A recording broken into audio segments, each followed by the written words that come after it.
Hello there, this is Dr. Jason Munsell. It is June 25th, and I am going to offer you hopefully a very brief recorded lecture regarding Chapter 7 that you have read, and then I'm asking you to apply to the Gola tours. First, just a quick reminder of where we are and where we're going. This is our last week. Everything under the sun is due by midnight or so, June 27th, which is Thursday. That includes any sort of last emails you need to send me that are reflecting on your reading. And also remember that I changed the schedule a little bit, so really the last chapter that you need to read is Chapter 7. You don't need to go any further. And also I changed the tour schedule, so the final tour that you need to do is the Gola tour. So all that extra stuff that I had for this week I sort of deleted to give you more time with your papers. And so again, by Thursday you need to have all the emails to me, all the tweets, all the, remember, just one tweet per tour that sort of critically says something in the 140 characters about the tour, and a Tumblr blog for each touring site, and then making sure that you have done the threaded discussions, that you, for each threaded discussion, that you respond to the major topic, but also you respond to one other person. Now everybody has done that one. I think the first one is closed, but so be it. And then of course the paper due by June 27th, this Thursday, by midnight or so. I've looked at two rough drafts right now, and the topics are wonderful.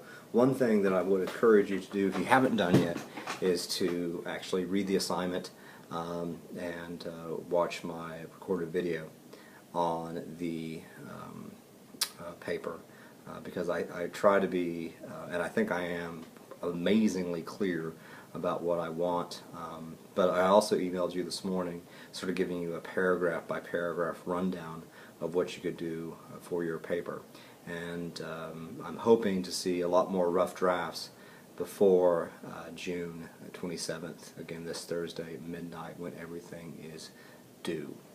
That being said, hopefully that's somewhat clear. I do also know, by the way, I contacted the provost's office today to see if this stuff is going to be evaluated this class, and apparently it's my choice. I would like it to be evaluated because I truly appreciate your feedback, and so hopefully you'll be getting an email about that tomorrow or the Thursday. You don't have to do it. And also, if you want to send me responses, sort of written responses about this class, and how I could improve as a professor, particularly when it comes to online stuff. Because again, this is my first online class, and I'm sort of reading along with you because it's a brand new prep. We never offered this class at Columbia College before, and it was meant as sort of a fun, sort of interesting class where you could gain a deeper understanding of rhetoric and different ways that we critique places of public memory. With all that being said, let me very quickly get to Chapter 7. The second slide here is basically a picture of me when I had, boy, what a long ass goatee that is. There were random birds that lived there, nested in there. If you look very closely, you can actually see a peacock. Basically, one of the things that I was reflecting on as I read this is that I went to the National Civil Rights Museum in Memphis when I went to the Southern States Communication Association conference in April of 2010, and I sort of vaguely remember the protester there, or protesters, I don't know, but nothing registered, and maybe that's the point of this entire thing, that Jacqueline Smith, as sort of a counter-protester offering a counter-memorial, was sort of put out to the periphery where folks couldn't see her when the National Civil Rights Museum expanded. And so basically some important terms is slide 3 at the get-go, the idea of execution that this author is using, Armada, I think, or Mata. I don't know exactly how to pronounce that name. But I thought actually it's a very good essay and really clear cut. But the sort of the double meaning of execution here is that it's creation of a public memory, but oftentimes when you create a public memory, you destroy other public memories. What shows always also hides, even though we can't create a sort of a simple dialectic between the two. But as you know, throughout all the entire tours that we have taken, when they offer a particular type of public memory, they're always going to, whether it be official or whatever, they're always going to hide or erase or just deconstruct, not deconstruct, but destruct other memories. And also remember the idea of counter memorial. He's particularly interested in what the expansion of the National Civil Rights Museum did to the counter memorial of Jacqueline Smith, who was kicked out of her home there, the motel. So you know, so they could have they basically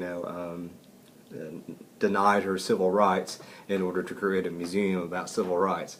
And then going back to the official narrative or official rhetoric versus sort of vernacular or local narrative or vernacular or local rhetoric, what is sort of the preferred meaning, what do they want you to really get out of this. That can be somewhat problematic depending on what the messages are, versus what are some opposing or different types of public memory. So again, the idea of official narrative, official rhetoric, or official memory, as opposed to these other types of memory, I think is really, really important.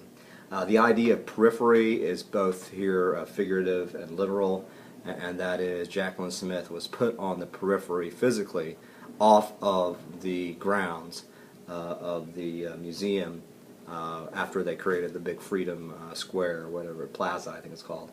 But also on figuratively is that her memory, what she's trying to offer, the counter memory to the official memory, is put on the periphery as well. That is outside. So this is the official, this is not.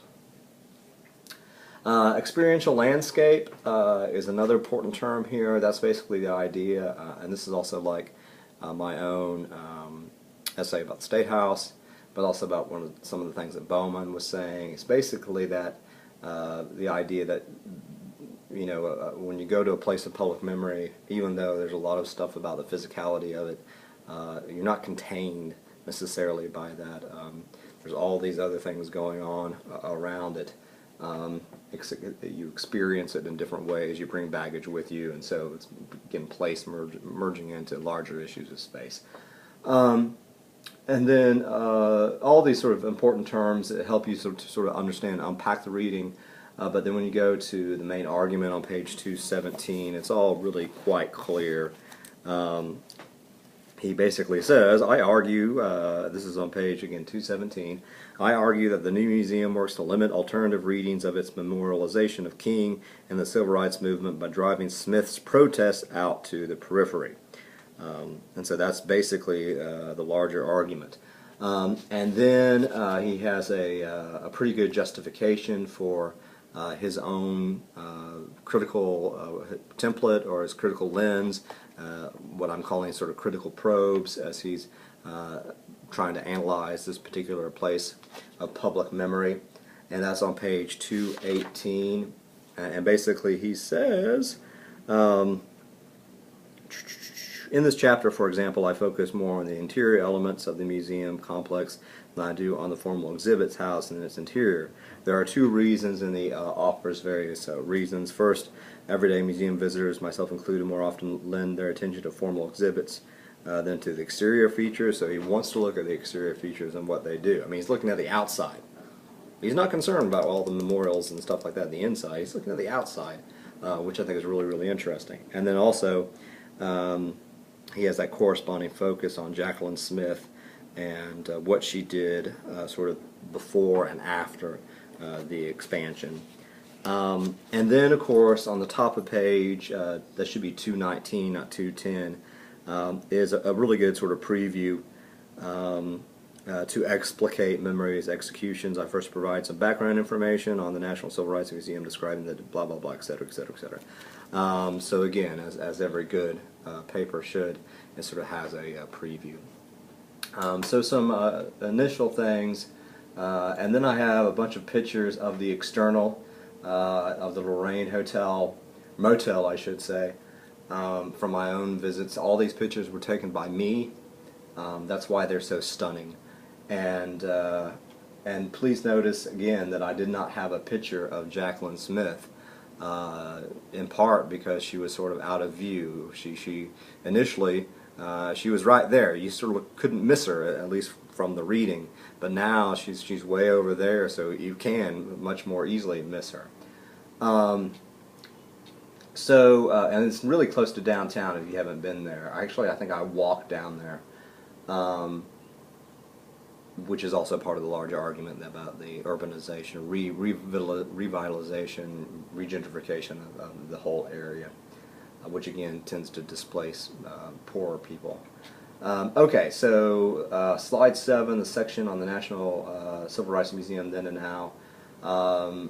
I think there's some really interesting stuff here. I'll let you read it, but one of the main things I thought was interesting is this notion of simulacrum again, or simulation, which they created a simulation of what MLK's room would have looked like when he stayed there, where he ate the night before he was shot. I remember looking at that and sort of, wow, it's pretty cool. And I was actually thinking that then, is this authentic? But apparently not. It is a simulation. And then, of course, the overall point of all this stuff is that, out of intention or not, the museum expanded. And that process of expanding the museum took over or denied Smith her voice in a way. Slide 8, resolving past differences. I like this section. Again, all this stuff I think to me is there's nothing in here that's tricky or confusing. So hopefully it wasn't too terribly tricky or confusing to you. But there's a really good paragraph about how he's really interested, like the editors of the book are, Blair, Dickinson, and Ott, about as he's going through this and trying to figure out the official narrative, the official rhetoric versus the Jacqueline Smith sort of local or vernacular counter memorial argument, counter rhetoric. He says he's looking at, again, what makes a particular public memory stick, how does it stick, and with what effect, because that's in part what we're always going to be thinking about when we're analyzing places of public memory. What sticks with you? What does it, all the various rhetorical resources of the tour help you to what does it do to make certain things stick and other things not stick? And so then it moves to the idea of Smith's protest and all the various things that she did strategically, which I thought was really, really interesting. Again, I'll let you read that stuff where she positioned herself. So if you were looking into MLK's simulated room, you would see her outside. And so that has this interior-exterior ambiguity as well, and the notion of using her particular body and the performance of homelessness to, again, even though she was not homeless, she chose to be homeless, to make a point. And so that blurs into the 9th slide, and I think this is also another really important point. If you took my rhetoric of advocacy class, you know the term of body rhetoric, and that's sort of what we're talking about here. Body as proof, I think, is really, really important. This is on page 222. Some really interesting things where she herself, her body, becomes an argument.